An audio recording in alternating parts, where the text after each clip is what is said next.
कोई भी बिजनेस अगर आप देखोगे ना, वहां पे 3 पीस होते हैं। Number 1 is people, second is product, third is profit. अभी सबसे पहला आता है वो है लो पीपल। तो आपको एक समझना पड़ेगा, जब हमको लोगों से मिलना ही है, अलग अलग तरीके से लोग मिलेंगे। इसीलिए हमेशा बोला जाता है direct selling business is man management business. अलग अलग तरीके के लोग मिलते हैं, तो उनको किस तरह से आपको जब जैसे ज्यादा बात करोगे उतना ऑटोमेटिकली आपका रिलेशन बनेगा। इसके ऊपर एक स्टोरी बात बताना चाहता हूँ दोस्तों, रिलेशनशिप के ऊपर। ध्यान से समझ लीजिए, ये डायरेक्ट सेलिंग बिजनेस के लिए बहुत ही आपको फायदेमंद होगा। जैसे एग्जाम्पल मैंने किसी एक कंपनी के साथ में, जैसे एग्जाम्पल अपन ले लेते हैं एवरेस्ट मसाले, वहां पे मैंने एज ए सेल्स एग्जीक्यूटिव का मैंने पोस्ट ले लिया। तब कंपनी मुझे बोल रही है कि आपको उस शहर में जहाँ पे मेरा अपॉइंटमेंट हुआ, वहाँ के जो 100 शॉप्स है, वहाँ पे मुझे विजिट करना है और मुझे उनके जो प्रोडक्ट कैटलॉग है उनको बताना है। आप सोचिए, आप उन दुकानों में से आप एक दुकान के ओनर हो, ऐसा सोचिए। मैं आपकी दुकान के ऊपर आया और मैंने अपने आप को इंट्रोड्यूस किया, मैं सुनील सांगवाईकर और मैं एवरेस्ट मसाले से आया हूँ, मुझे अपने प्रोडक्ट के बारे में आपको बताना है। क्या आप इमीडिएटली सुनने के लिए रेडी हो जाओगे क्या?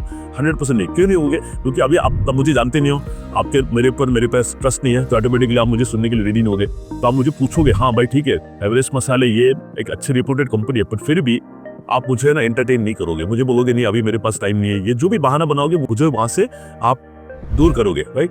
तब मैंने अगर ऐसा रिएक्ट किया, सर कोई प्रॉब्लम नहीं है, मुझे मालूम है आप बहुत बिजी हो, तो आप मुझे बताइए, मैं कभी नेक्स्ट टाइम आ जाऊँ ताकि आप मुझसे बात कर सके। तो अगर आप बोलोगे 2 दिन के बाद आ जाओ, पर 2-3 दिन के बाद, अभी 2 दिन के बाद वापस आ रहा हूँ भाई, तभी भी आप जानबूझ के वापस बोलोगे यार मेरे पास टाइम नहीं है, ये नहीं वो नहीं बहाना। मैं बोलूंगा क्योंकि मुझे रिलेशन बिल्ड करना है, मुझे मालूम है मैं जितनी ज्यादा बार आपके सामने आऊंगा उतना ऑटोमेटिकली आपका रिलेशन बिल्ड होगा।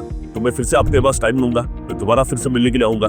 ऐसा अगर मैं 3, 4, 5, 6 बार मैं आपके सामने आते गया और बार मैं अपना इंट्रोडक्शन करते गया, तो धीरे धीरे ना आप मुझे जानना चालू करोगे, मेरे साथ में ऑटोमेटिकली ऊपर एक ट्रस्ट बिल्ड होगा कि ये लड़का या ये व्यक्ति इस मार्केट में है, मतलब इसको सुनना चाहिए। 4थे या 5वीं बार है ना, आप जरूर मुझे बोलोगे हाँ बताइए आपका प्रोडक्ट क्या है, और मेरे बताने के बाद में भी आप इमीडिएटली नहीं लोगे, है ना। आप बोलोगे शायद मेरे पास दूसरे ब्रांड के प्रोडक्ट है, तो मुझे अभी इसकी जरूरत नहीं है, आप 15 दिन के बाद आइए। फिर से 15 दिन के बाद आने के बाद 101% आप मुझसे लोगे। क्यों लोगे? क्योंकि मेरे साथ में अभी आपका रिलेशन बन गया, मेरा ट्रस्ट बिल्ड हो गया।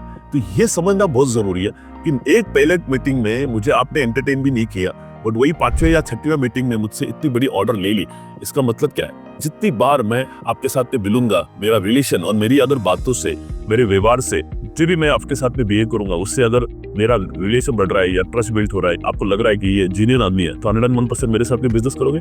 तो this is the basic crux of direct selling. इसके ऊपर काम करना बहुत जरूरी है दोस्तों। तो आप है ना, ये इमीडिएट सेल का या इमीडिएट क्लोजिंग का इंटेंशन मत रखिए। उसके बेनिफिट की बात करें, उसके फायदे की बात करें, तो 101% वो आपके साथ में लॉन्ग टर्म जुड़ने के लिए रेडी है।